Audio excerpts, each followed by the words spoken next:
Welcome back to War Thunder, and welcome to one of those games where, as I'm recording the video, I'm not quite sure what to title it. There could be many titles. Awesome carry, or look how good I am, or look at how stupid the enemy is, or American teams, or German design at its best.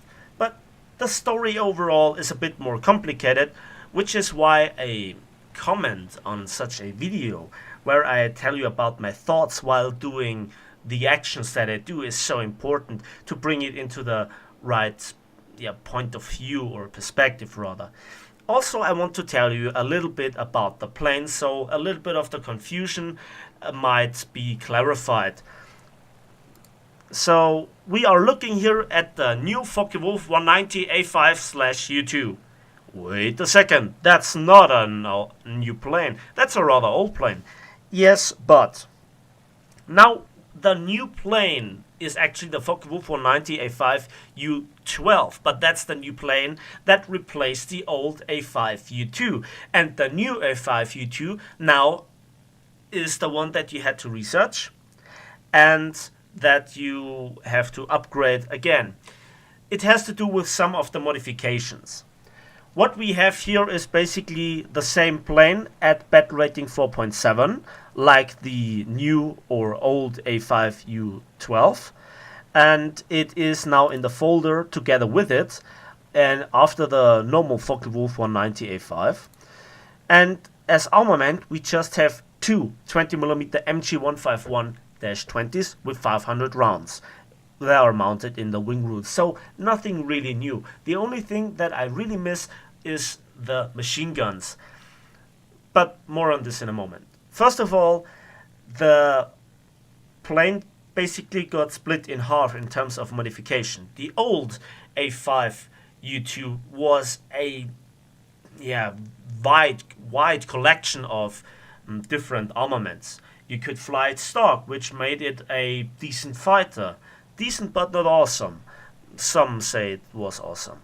But then you also could carry bombs. You could carry two very powerful and big rockets, the Werfergranaten 21, a bit of German for you, and also gun ports. And the gun ports were the one feature that people were going for it like crazy. They could mount 4 additional 20mm machine cannons MG151-20s, making it up to 6 in total with 1,000 rounds of 20mm mine shells or Minengeschosse in total, together with 2 machine guns, giving it a whopping 1-second burst mass of 8.66 kilograms per second. That is amazing. On the U12, that is, because that version can carry it, but it no longer can carry the rockets. The U2 version with just 2.76 kilograms per second burst mass, which is kind of feeling a bit lacking in comparison. That one can carry now bombs, and speaking of which, 4 50-kilogram bombs, 1 250-kilogram bomb, or 1 500-kilogram bomb, or the 2 Werfergranaten 21 rockets. So the one is now the gun part version basically, the other one is the one with the payload, so to speak. And I actually, as I mentioned, miss the machine guns on it. Why is that? Well, you will see it maybe in a moment. I'm used to following my targets and making boom and zoom attacks. I'm not really keen on turning with them. Sometimes you have to, but I don't like to. You have to turn with them to actually aim and bring the weapons to work. A boom and zoom attack is more of a surprise attack for me personally than a real tactic. You could argue about this. What the machine guns always were useful, not just strafing light AAA, and artillery or lightly armored vehicles, is also to make the enemy move, forcing him into evasive actions while conserving the precious 20mm ammunition, because sometimes you had to spray it a little bit. as you might see here right now. Now I evaded the attack of the F6F with a few nice moves, and now I try to hit this wyvern. And I pilot snipe him. Great result right there. The F6F broke off. I transform my speed into a little bit of altitude with a split S, and then now I try to save the Tau 154 from the pursuing P47 and P51. So that was quite a commentary right upon this point. And I have to say, as you will see at the end of the video, my plane is not fully upgraded. The only real upgrade is on the coolant and also on the belts. And the stock belts are horrible. They are amongst the worst, but still they work. Mediocre, I guess. So I have the radiator, I think I had the fuselage repair and the offensive 20mm. And of course, then I'm immediately using air targets. Air targets are the best kind because they have the highest ratio of mine shells or Minengeschosse, but they also provide me with the tracer, because the German MG151-20 is the 20mm cannon that is the slowest at higher tiers. Yes, there is also the German MG FFM, but they are mounted on mostly more maneuverable planes, such as the Bf109 E series, especially the E4 and E7, or the Focke-Wulf 190A1. And just look at the amount of hits that I had to put into this P47. The Juggernaut is truly an endurable plane, or a durable plane. So I made practically a big misplay, going into low altitude kind of turn fights, but I had a few guys around me, so the enemies were not concentrating on me, which made it much easier to kill at least a P47. And now I'm going directly into the furball again with this Bf109. It has some troubles with some P47s and a P51 in the vicinity, so let's try to bait those vultures in the sky into some maneuvering. That at least was my idea, to take a bit of the pressure off my teammates. Now in this situation, what can you say about the P47? What did he wrong, what did he right? Well, what the P51 did wrong was actually kind of obvious. Stalling in front of the guns of a Focke-Wulf. I'm not sure which kind of skill sets you expect of yourself to get away with that, but he didn't. So that was kind of a nice third kill. It saved me ammunition, it was easy, I didn't get into a head-on, so nothing too wrong. And I also potentially saved a teammate that might not have had the opportunity to get his guns onto target. And so a boom and zoom fighter that keeps his speed is really great in theory. In the practical world of War Thunder, or in the meta of the game as you might call it,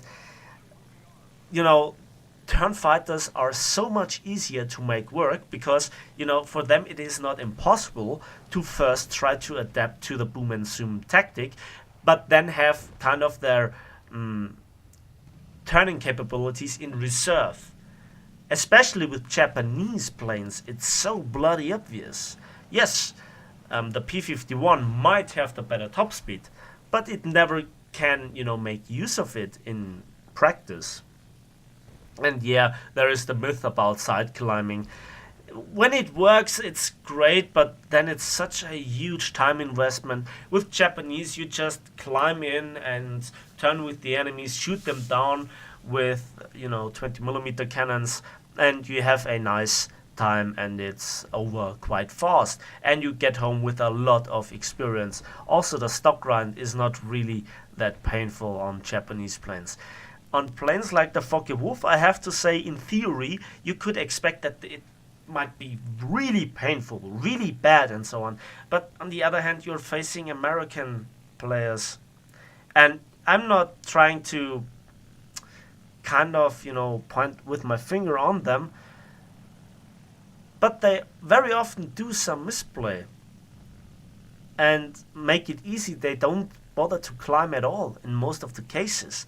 When they do, they are so effective against German planes and dominate them against Germans. Against Japanese, it's not so easy because they also have very high climb rates, and both German and Japanese teams are what feels like result orientated, more effective, more disciplined, and work together better. And so they are brothers in arms because they have success in the first place. And American pilots, a huge portion of them just don't care about the victory. They just try to get some experience for their upgrades and then switch over to the actual grind that they want to do whenever a new plane comes in, such as the F6, F5 with the 20 millimeters.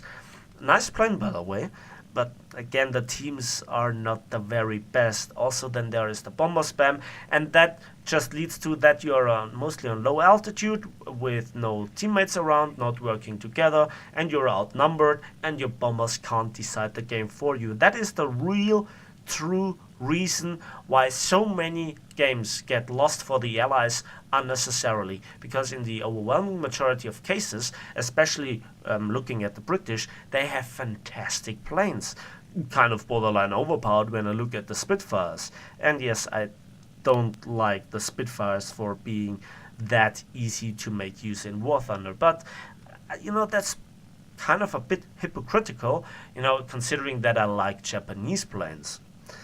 So yeah, I think in certain respect, I think about the Japanese being kind of the German revenge on Russian and Allied planes and matches in general. It would become very, very obvious how bad German aircraft really are when they had to face Japanese planes. Then they would drop drastically in win ratio. Believe me that. Because you have no advantage. You can't outclimb them. You can't outspeed them. In certain cases, you can't outgun them. And outturning Japanese planes, good luck with that. So, yeah. However, I might have mentioned the firepower of the Focke-Wulf. And especially when you look at such planes like the A4, the A5, the base model, or now the A5 slash U12, you might think that this firepower is really, really bad. And I said that I missed the machine guns. Technically, the machine guns add more firepower to the plane. And also the the MG FFMs in the outer wings of the A5 and A4 add additional firepower. And that is technically true. But when you are in maneuvering fights, or even in head-ons, the shells that actually hit the enemy target are the ones from the MG151-20s in the first place. So you do not really have a significant downgrade in firepower. Tactic-wise, I missed the machine guns, but in terms of pure firepower against enemy bombers or fighters, I don't really feel the drop in terms of burstness or effectiveness. You might bring that on as an argument, and in some cases it truly might cost you the kill, especially when you go into a head-on with a big bomber. You might feel the difference between an A4, A5, and the A5/U2 now. And so the first impressions were not too bad, but I think the tick of better performance that this plane feels like comes maybe from the loss of weight due to the machine guns and additional cannons being removed. And that might bring the A5U2 to a position where I say it is actually the best A model in overall maneuverability. And again, I haven't flown the U12 version, so I don't know if that one got a newer flight model or if indeed the flight model is a true copy and paste case. I don't know. I did not do extensive testing with it. I just flew it out, and I think this was the 5th battle overall. And so now we come to the point where I come back to the match. So I made my 3 kills, and kills pay bills, so I did nothing wrong. My team gave me a little bit of points advantage, and indeed at this point I am the last man standing on my team against 2 enemies, and I spotted one of them, and now I try to climb in a climbing spiral in the cover of my own AAA over my airfield. And everything else would be stupid. There is now the part where the controversy comes really into play. I often say that one fact of realistic air battles that I don't like is the fact that they take too long, and sometimes it's just that one player that annoys the hell out of you by running. Technically, I didn't run. I went back to the airfield for 2 reasons. First of all, I had to get new ammunition. 200 rounds or I'm not quite sure how many rounds in total I had left before I landed, but I didn't think it was quite sufficient against 2 aircraft. Also, I had problems with the oil cooler because the oil overheated, and that's a problem when you have to web all the time to get any performance out of the plane, like on this one. And when it overheats, there is kind of an internal timer that just then drops the usage of web overall, and at certain points you even can't give 100% throttle at all, and that just kills the performance of your plane. And I always have to think that the enemy doesn't have this problem. That is my mindset. So when I go back to the base, it kind of resets this internal timer or clock or whatever you want to call it. Also, I think I lost a flap at some point. I'm not quite sure. However, now I'm in the air again, freshly fueled. I have all my ammunition, and the engine is just doing fine. You might argue that there is now the case of manual engine control, and yes, you're right. I am kind of always using it just for engine cooling. However, I have no access to the oil radiator, which is the one that gives me problems. So I opened up the engine cooling. That sounds a bit strange, but it helps a little bit. I'm not quite sure, but I'm kind of under the impression whenever I did a little bit of testing in the matches, and I had the engine cowlings opened, not the oil radiator flap, so to speak, it took a bit longer up until I went into the overheat again. So I'm not quite sure how it works. So maybe if the engine gets cooled, the oil doesn't overheat that fast as well. I'm not quite sure. However, now I am at quite an altitude again, nearly 3,000 meters. So now it's time to head towards the enemy. And I am at altitude over my base. That's important. So I'm carefully watching the oil temperature. I'm looking around me. And I'm not quite sure where this P-51 went. Did he actually see me where I was going? Is he vulturing out of the render distance? Have I overlooked him? I'm not quite sure. I don't know. But still, with having the altitude, I have always the option to run back to the cover of the AAA of my airfield. And while that is truly a controversial move, this is war. This is... Oh, there he is. Back to the argument.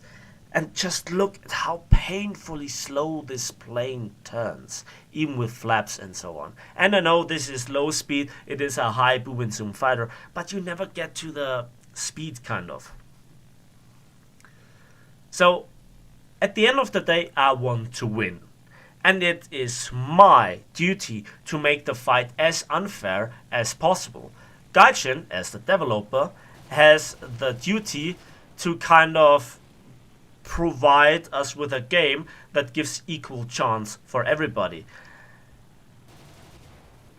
Yeah, as slow as the mine shells are, when they hit and they don't spark, they're just beautiful. And that kill made me as much smile as it did the rant of the Wyvern calling me a hacker. And before I even saw the dot on the radar, I heard the engine noise from the P-51, the other one. And that was a beautifully timed ambush. They worked together really, really beautifully. I actually admired that. Sadly, I had to kill them. Jokes aside, that was some beautiful timing. But I still kept my altitude, at least most of it. And he now zooms away. And now this is the important part. I can spray a little bit. I can make him move. But he zoomed away too fast. He's a P-51. You know, some people might make it work with the boom and zoom tactic. But I'm a stock Focke-Wulf, and the Focke-Wulf, in my opinion, is kind of a turd. That's what it is. The Focke-Wulf in the game has nothing to offer for me that, you know, other planes can't do better in most cases. And there is the top speed and the diving capabilities, but at the end of the day, running away doesn't help you win the war, or the battle in this case. So I'm in kind of a maneuvering fight against this P-51 D-30, and he's kind of better, and you can see the real problem of defensive flying, which I'm kind of trying to do right now. That's the moment I ripped the flap. Now I remember. So I just simply do not have enough grip in the air, so to speak. I don't have enough elevator authority to really roll out of the way. I can roll around the axis like crazy, but it really doesn't help me when somebody's shooting me. I have to get out of the line of fire and actually put pressure back on my pursuer. And so I'm trying to get back to the airfield. That's my only hope. And I look back and he flies away. So I try to put pressure onto him, and now he insults me a little bit in chat. I don't quite know why, you know. I just did what every American pilot does as well in the same situation. It might not be the most glorified action, but as you can see, now I'm behind him again. And now I see the message. AAA actually shot him down. That was the last player. So, who won the game? The real MVP, the most skilled player in War Thunder. The one that is really cheating. The one that is actually using aimbots. The AAA. And I'm not joking, this is not meant to be funny. At this distance, at which this guy got hit, AAA shouldn't work like that. However, I won the battle. So let's have a quick look at the post-battle results. So, with 4 kills, 3 critical hits, numerous other hits, I got nearly 72,000 civil lines and just short of 5,000 modification research points. So that was quite a selection of awards as well. Last man standing is always quite a nice achievement. Terror of the Sky and Bulletproof. And so, yeah, I also was first in team with 2,913 score points. So, and as you can see, that was the status of my plane as I went into battle. Now I have the opportunity to upgrade it a little bit. And that's the first impressions and the really nice carry battle in the Focke-Wulf 190 A5/U2, the new one. Thanks for watching, thanks for listening. Let me know in the comment section what you think about this battle, how I achieved it. Was I really a coward? What was kind of good? What was bad? What would you have done differently? And I'm not joking, I'm really interested in that. Let me know. And as always, give this video a like if you really did. Subscribe if you want to see more. And we will see each other in the skies of War Thunder.